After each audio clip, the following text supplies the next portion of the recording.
Alright, I don't think I've uploaded a video in a couple of days. I'll do a quick one. I'm at the TA, and I'm 16 miles from where I'm picking up my next load. I just delivered the San Bernardino to Lacombe, Louisiana, and then I drove 2 hours to Mobile, Alabama. I'm not technically in Mobile. I think I'm in Delian or something. Dalador. I forget what the name of this town is. It's like, it's on I-10, like 20 miles west of Mobile. So, something I noticed in Portland, and I'm not going to touch it and get my hands dirty. I don't even know if you can see it. But around the rim on this one is really light speckling of oil. So, my axle gasket is not properly sealed.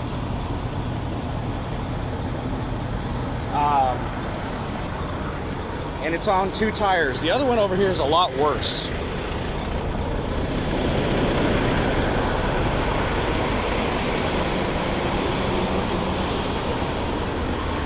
This one, not really much of anything, or the other one on the other side. This one is the worst one.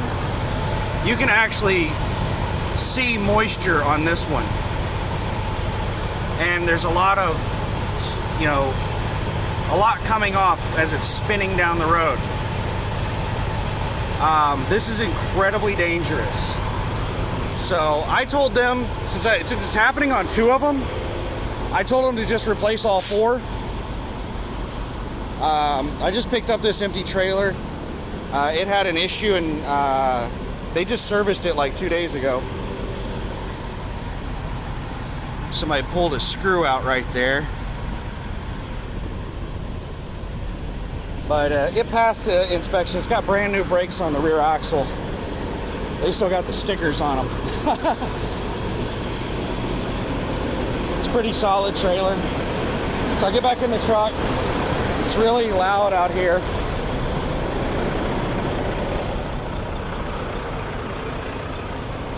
And it's hot.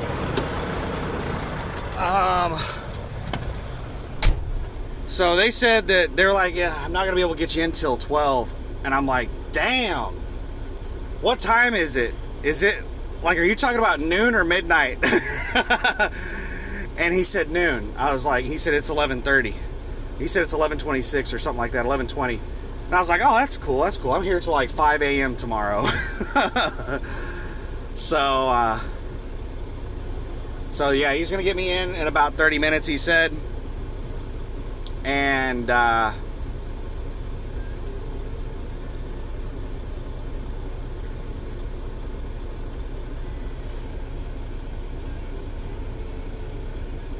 sorry.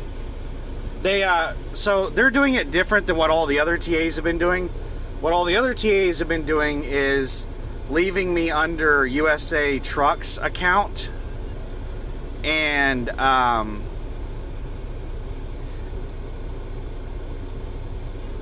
basically what it does is it gives me, I know it gives me tax exempt status. I don't know if I get any discounts on top of that. But this guy was worried about his metrics, and I don't even want to get on a tirade about metrics again. But I told him how everybody else had been doing it, and he said that a void or a rejection looks really bad on him. It affects his metrics. So he didn't want to do it that way. He wanted to know a different way to do it. So they set up an alternate account for me, and it's going to be taxed to my address. So, I mean, it kind of pisses me off that we're having to do it this way, because he doesn't want to fuck up his metrics, and it's going to cost me a lot of money.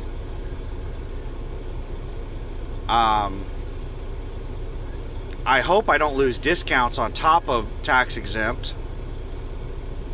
So, I don't know. We'll see. I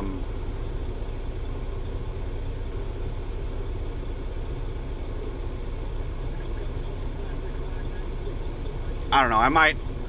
I the more I think about it, the more it's pissing me off, because it's going to cost me just a couple $100 repair. It's like, you know, an 8.5% sales tax or something like that. I mean, it's like you're talking about like $20 just in the tax on just a couple $100 repair, and these repairs can be hundreds, thousands of dollars. So this could cost me hundreds of dollars every repair. And if I lose discounts on top of that, oh my God, that could really cost me a lot of money.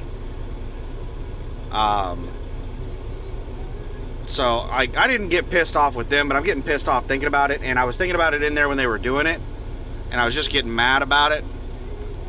But I've only got like 20 or 30 minutes. I actually need to go ahead and disconnect the trailer, because I asked them, you know, do you want me to bring the trailer in or disconnect from it? And they said, oh, you can just leave your trailer in a parking spot out there. I was like, all right, cool. So I'm going to go ahead and disconnect from it now. That way, whenever they call me, I can just pull out from underneath it and roll. But yeah, that's it. That's where I'm at. I smell burgers of some kind, like somebody's grilling some burgers around here. I'm going to go into the TA when they put my truck in the shop, because I don't think they're going to let me run the truck, idle it. I don't know if they are. I think what they told me the rule is if they said it's fine for me to run the truck as long as they don't have the truck jacked up. Like if they're changing a tire or something like that, I'm not supposed to be running the truck. So they're just going to be unscrewing the axle seals and replacing the gaskets. And I said, you're also going to check the oil on it, right? And he said, yeah. I was like, all right, cool.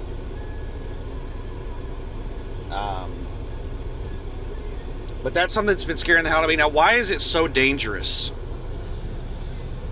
There are bearings in your axles, little round metal balls, and they have to be properly lubricated. If any extra friction happens because of improper lubrication, or one of them breaks or whatever, your axle will basically shear off. It takes like a couple of seconds for your axle to become molten. If those bearings start to catch on something or they come loose, they'll just become molten, and your axle will get like red hot, and basically your axle will it'll shear off, and it can cause a tremendous amount of damage. Not only are you gonna have to replace that axle, but when it comes off, it might take off part of your trailer. It might kill somebody in a car to the right of you or behind you, or maybe it bounces around a bit and kills somebody in oncoming traffic, 100 yards away. Who knows? But what it boils down to is it is incredibly dangerous. If you ever see oil spraying out like that from your axles, that is something that you should get fixed as soon as possible, not put it off. Now, do what I say, not what I do. I put it off.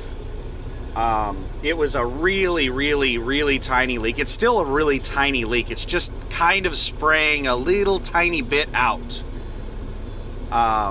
Especially on the left side, the driver's side, it is barely spraying any out. And it just started doing it at almost the exact same time on both of them. And they're completely different axles. So my assumption is that the gaskets are hitting their life expectancy. So they're all going to go out here pretty soon. So I'm just going to get them all replaced. And it'll probably, to replace one of them will probably just take them 20 minutes, depending on whether they are really slow or not. But it shouldn't take very long to do it at all. And to replace all four of them, it might take them an hour and a half or so. maybe 2 hours to do all 4 of them. And I hope it's not too terribly much money. I think the gaskets are like $25 a piece. So I'm probably looking at $100 in gaskets and probably $100 in labor. I'm guessing this is going to cost me about $200. I hope it's not more than that. I hope it's less. But it's something that has to be done because it is incredibly dangerous. I noticed it whenever I did a pre-trip when I was leaving Troutdale, Oregon. I sat in Troutdale, Oregon at the TA for like 5 or 6 days. And I didn't really do any inspections during that 5 or 6 days while the truck was sitting. But when I went to leave, when I did my pre-trip, I noticed that right side, the one that's leaking the worst, I noticed that there was some black stuff, oil. It hadn't been spraying around the whole tire because I hadn't been driving with it. It had just been dripping down onto the rim. And there was a little bit of black down there on the rim from the oil dripping. And I just went ahead and rolled with it. And I've been meaning to get it done ever since then.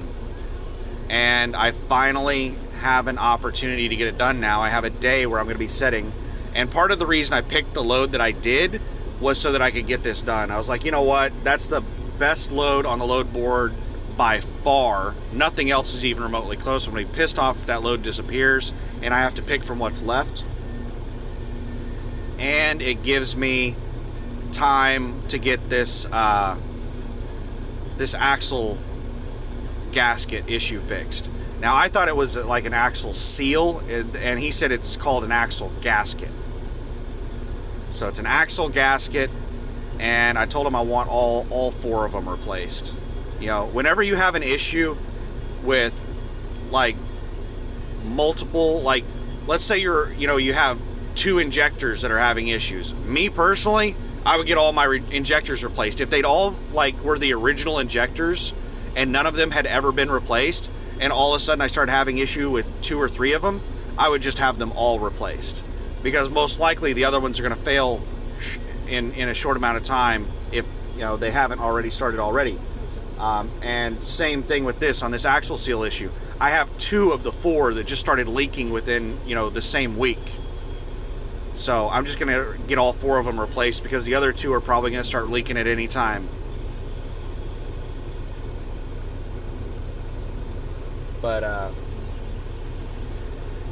that's it. I'm going to try to get some stuff done today. I am going to take a damn shower tonight. I'm going to use the last of my clean clothes to take a shower tonight or today. I don't know if I'm going to take a shower. What I'll probably do is I'll wait till in the morning. I don't know. I don't know if I can sleep. Because, okay, when I picked up this trailer, I didn't think the emergency brakes, the spring brakes on it were working at all because it was rolling so easily whenever I did a tug test. But the trailer was empty and it was on some ground that had debris on it. So turns out it wasn't actually, the tires weren't actually rolling. The tires were sliding really easy, like they were breaking traction, and I was just dragging the trailer incredibly easy. And I tested with the service brake, and the service brakes were working, and I inspected the brakes, and they looked like brand new brakes on the rear axle. They were brand new brakes. And it wasn't just the brakes that they replaced, they were brand new springs. It's like the entire brake assembly was replaced on the rear axle. So the thing actually has amazing brakes on it. I had a yard dog watch it for me while I was doing a tug test, and yeah, it like I could break traction with the trailer incredibly easy. Like it was almost like it didn't have any brakes. It was rolling so easy. But she said that the tires were not spinning. It was just I was just dragging the trailer. So I sweat my ass off doing the pre-trip on this damn trailer because I had a couple of issues. And when I got there and picked up the trailer, the tandems weren't locked in, and that was a huge red flag for me. And it was kind of hard to pull the tandem release bar. Was a pain in the ass to get out of its notch and to pull it out. Like, to do anything with it was a pain in the ass. And finally I got the tandems locked into place, and everything passed inspection. And what was really weird about it was it just had a preventative maintenance done on the 23rd of this month. Today's like the 26th or 20. No, today's the 30th. Yeah, today's the 30th because Friday is the 31st. Today's Thursday, the 30th. This thing just had a preventative maintenance done 7 days ago. And that's the reason it was throwing up a bunch of big red flags with all these issues I was finding. I was like, what dumbass did this PM? But I was able to correct all the issues, or found out that they were non-issues. And we got rolling. But in the process of doing all that, I was sweating my ass off. And that's the reason I need to take a shower probably before I go to bed tonight. Because I don't know if I'm going to be able to sleep with as sticky and icky as I feel. And I'm hoping my live load tomorrow, they don't make me like drop the trailer and do all kinds of shit like that, because getting out and dropping the trailer in 100-degree weather, I will sweat my ass off just dropping a trailer and hooking up to it. So I hope it's a real easy place to deal with as far as getting loaded. And then I don't really care about the drop in Tulsa because, well, yeah, I do kind of care. I guess I'm going to have to take a 10. I haven't really decided exactly how I'm going to do that yet. I'm going to,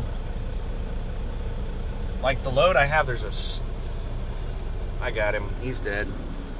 The load that I got is, it's picking up in Mobile, Alabama, and it's going to Jinx, Oklahoma. It's a Kimberly-Clark load. It's kind of a weird load. I think that it's a return, or someone was pulling a Kimberly-Clark load and something happened where they couldn't make the delivery or something. And basically I'm doing a live load at a reshipment facility. It's just a warehouse. It's just like, it's Joe Garcia's warehouse. And it's a Kimberly-Clark load. It's going to a Kimberly-Clark. So why is that weird? Well, if you don't pull Kimberly-Clark stuff, basically the only thing that goes into a Kimberly-Clark is other Kimberly-Clark stuff or raw paper. Some of the Kimberly-Clarks have manufacturing, and some of them have the ability to recycle. So you'll take in trash, recyclables from like a recycling facility, a waste management facility. You'll take in bales of cardboard into a Kimberly-Clark, raw paper. Or you'll take in refined or processed paper, like big rolls of paper that they can turn into paper products. Those, and also you'll sometimes ship paper products like napkins and toilet paper and stuff from one Kimberly-Clark to another, so that they can repackage it and distribute it out locally or something. But what is unheard of is picking up paper product from a non-Kimberly-Clark place. And that's what I'm doing, is I'm picking up paper product. It's not paper rolls, it's paper product. And it's at a place that is not Kimberly-Clark. Which makes me think that this was a Kimberly-Clark load of paper product that left a Kimberly-Clark that was supposed to go either to another Kimberly-Clark or to a customer, and something happened in transit and they had to offload it into this like Joe Blow's warehouse, and now they're paying USA Truck to get it back to a Kimberly-Clark because the load probably got canceled. I don't know, but it's a weird load. I don't expect any drama with the load. I don't expect it to get rejected or anything.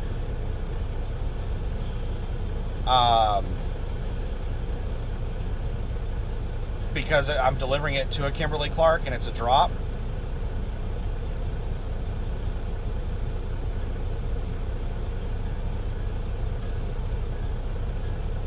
But it is a weird load. It picks up tomorrow morning, Friday morning, anytime during the day. It appears to be a first come, first served facility. My pickup window is from 7 a.m. till 2 p.m., I think. Basically, I think that they work 7 to 5, and they will not start a load after 2 p.m. because they get a 3-hour window to load you. So they want you to be there by 2 p.m. at the latest, so they'll have time to get you completed on the load before they leave for the day. So I'm going to be there first thing in the morning when they open up, so that I'm probably going to leave here at 6 a.m. because it's 16 miles away, so it'll take me maybe 30 minutes to get there. And I'll be there at 6:30. And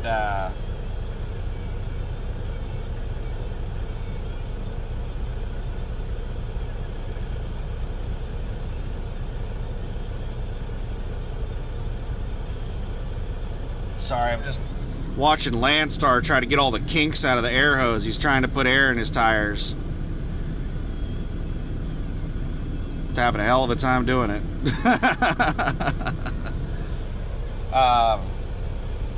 But yeah, I'm going to try and pick it up ASAP, and I can deliver it as soon as I can get there. And it's 717 miles. I can deliver it maybe in a single drive shift. It might be cutting it close, but I don't think I can make it home after I deliver it. I'll have to take 10 off right there in Tulsa before I can drive to my house, which is 110 miles away.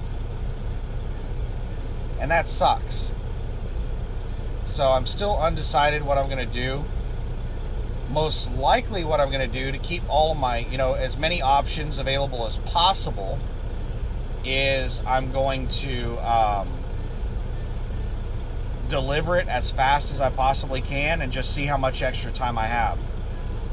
Now, what I could do is if I can get within 40 miles of my house, then I can use personal conveyance to drive the rest of the way. USA Truck puts a mileage limit of 46 miles per day. It resets every night at midnight. That's a USA Truck thing. FMCSA has no mileage or usage limit on personal conveyance.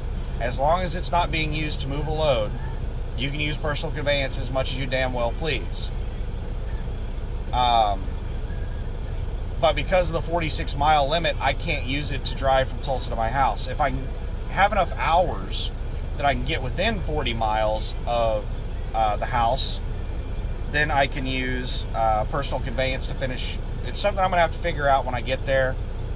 And I'm going to see, like, if I have an hour and 15 minutes of drive time left, then I will probably see if I can get home. And I'll just use every second that I can of my drive time and see if I'm within 40 miles. If I'm not within 40 miles, then I'll have to use personal conveyance to just find a place to park and set for 10 hours. But if I am within 10 miles, and the other thing is this, is since it resets at midnight, is that I'm going to deliver the load at around 10 p.m. If I can get within, I should be there earlier than 10 p.m. I should be there like 7 or 8 o'clock at night. So I could drive like as much of my driving time as I can, and then use personal conveyance to get closer. And then if I run out, I can just sit and wait until midnight and then finish driving after midnight rolls over when I get all my personal conveyance back. It's like, it's very good to understand rules and policies and procedures and laws and stuff like that, because you can, as long as you have an understanding of it and you operate within it, it can, you can figure out ways to get things accomplished. So yeah, I'm looking forward to getting this done with the TA. I hope I'm quick in and out, and I hope that they let me run my damn truck. And then the next big ticket item is going to be getting my APU fixed. And shit, once I get my APU fixed, man, like, I'm going to be in high cotton. Is that the phrase? Tall cotton? I'm going to be standing in tall cotton.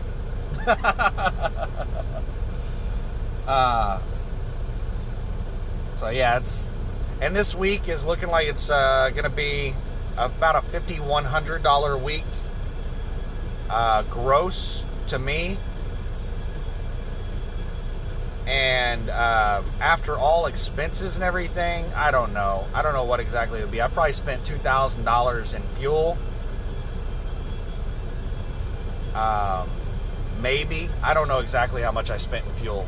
$2,000 would be on the high end. So, and then I have like $126 a week in fixed costs for insurance and stuff like that. So, basically take $2,100 off of the $5,100, and that's $3,000. So my bring home for this week would be about $3,000. That'll be my net. But I think I'm overestimating fuel cost. I don't think I spent $2,000 on fuel. Let me think.